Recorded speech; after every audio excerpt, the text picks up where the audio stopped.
مساء الخير على كل متابعين قناة ميكانيك الصعيد.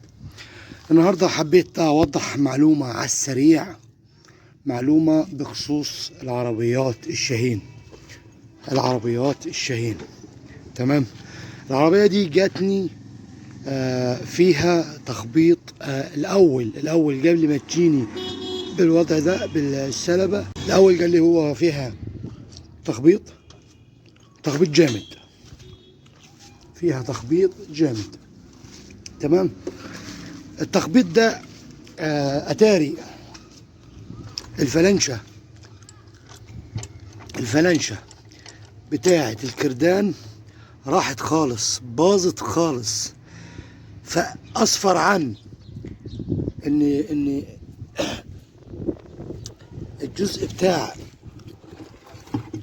الفلنشة اللي ماسك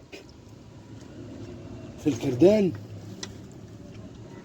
اصفر على انه يبوظ خالص، ادى لان يحصل ضجرة ما بين الكردان ما بين الفتيس، يكسر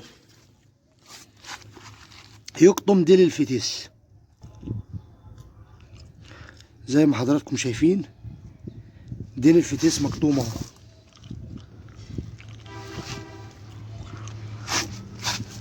شايفين حضراتكم ديل الفتيس مقطومة اهو. يا ريت اللي بيشوف الفيديو لو سمع في عربيته الشاهين اي تخبيط تحت، على طول يركن ويجيب اي فني ينزل تحت العربية يشوف ايه المشكلة تحت.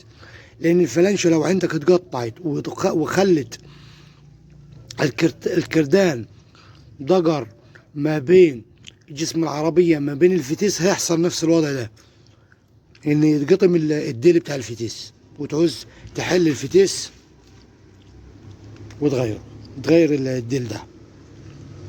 تمام. او على فكرة فيديوهاتي حية من داخل ورشتي، انا لا بتكسف من الورشة ولا بتحرج من ان انا بصور بهدومي. انا زي ما انا ما بجملش في نفسي.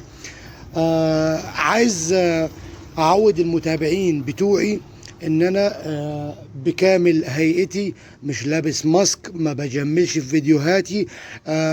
انا يمكن ضعيف في قصة المنتجة، ان انا اجمل الفيديو لابعد الحدود.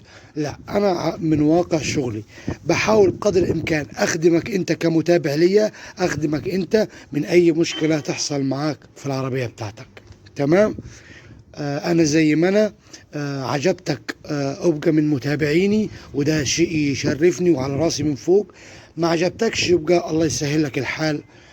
شوف البني ادم اللي بيجمل في فيديوهاته او بيعبي فيديوهاته في اي اتجاه. تمام.